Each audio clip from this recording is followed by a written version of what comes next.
My bad, guys. Minor interruption in the last one. Let's just get through the plot and critical reception. I don't really have time for this. Rick and Michonne leave Alexandria to search for guns to give to the scavengers to get their help in fighting the saviors.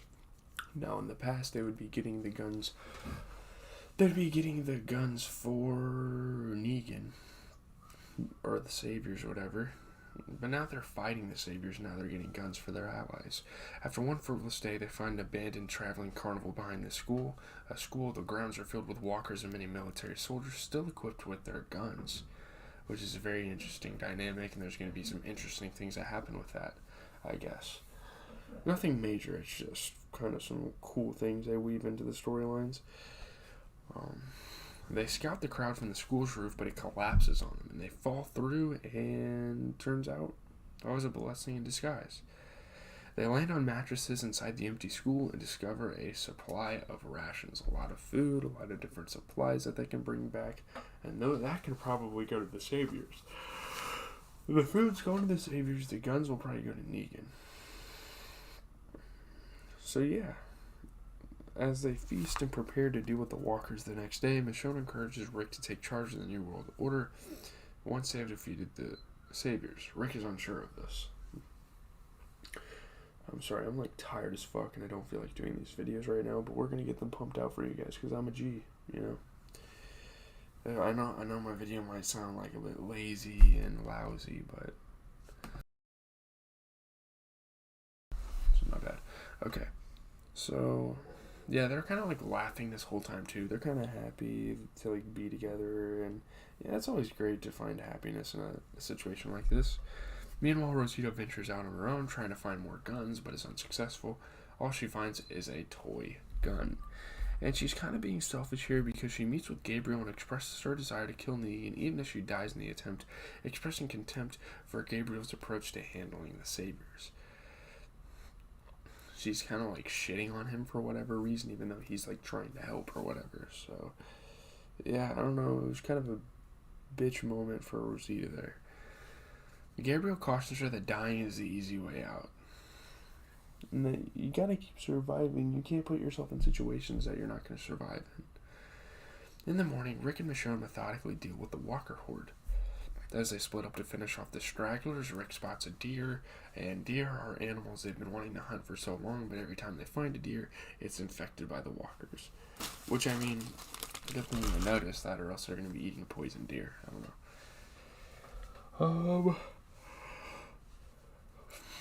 As he owes a deer to Michonne for the one she had given to the saviors earlier, he climbs the first wheel to snipe it, but his footing breaks under him and falls near a crowd of walkers, and I'm surprised he didn't suffer a lot of damage, but again, kind of like the plot convenience of being a main character.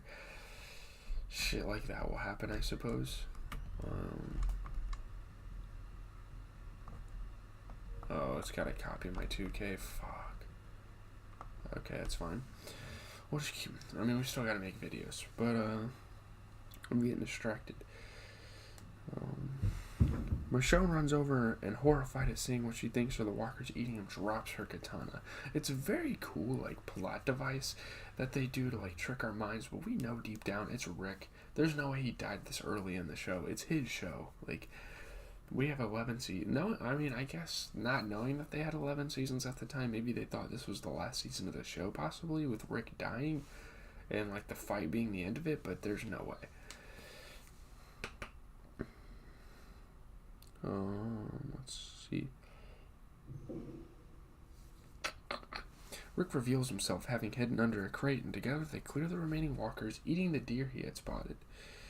They collect the guns and return Alexandria before heading off to meet Jadis, the leader of the scavengers, to give her the guns. They think they have ample supply, but no. The scavengers won't get off that easily. She says that Rick has not brought enough guns to fulfill their deal. He agrees to acquire more guns. They'll get as many guns as they need to fight these people because they don't like these people, of course, and they've caused them hell for the last who knows how long. Frustrated, the group returns to Alexandria. Rosita's not very happy.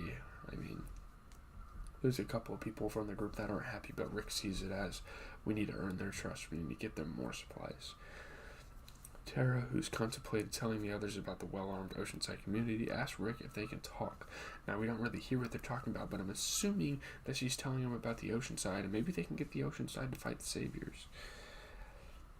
All these groups that are being introduced in this show, I guess their purpose is to match up against the Saviors, which is fine by me, I guess. That's a fine reason. At first, they were introducing all these groups, and you're kind of like, what the hell is this? But yeah, knowing they still need to keep looking for weapons, Rosita travels alone to the hilltop community to meet with Sasha, convincing her to join her in her attempt to assassinate Negan with a sniper rifle. She's adamant. She still wants to do this, even after that failed shot and nearly getting herself killed the last time. Sasha demands to be able to take the kill shot. Sasha is a pretty good shot, so we've seen that in the show, and they've discussed it.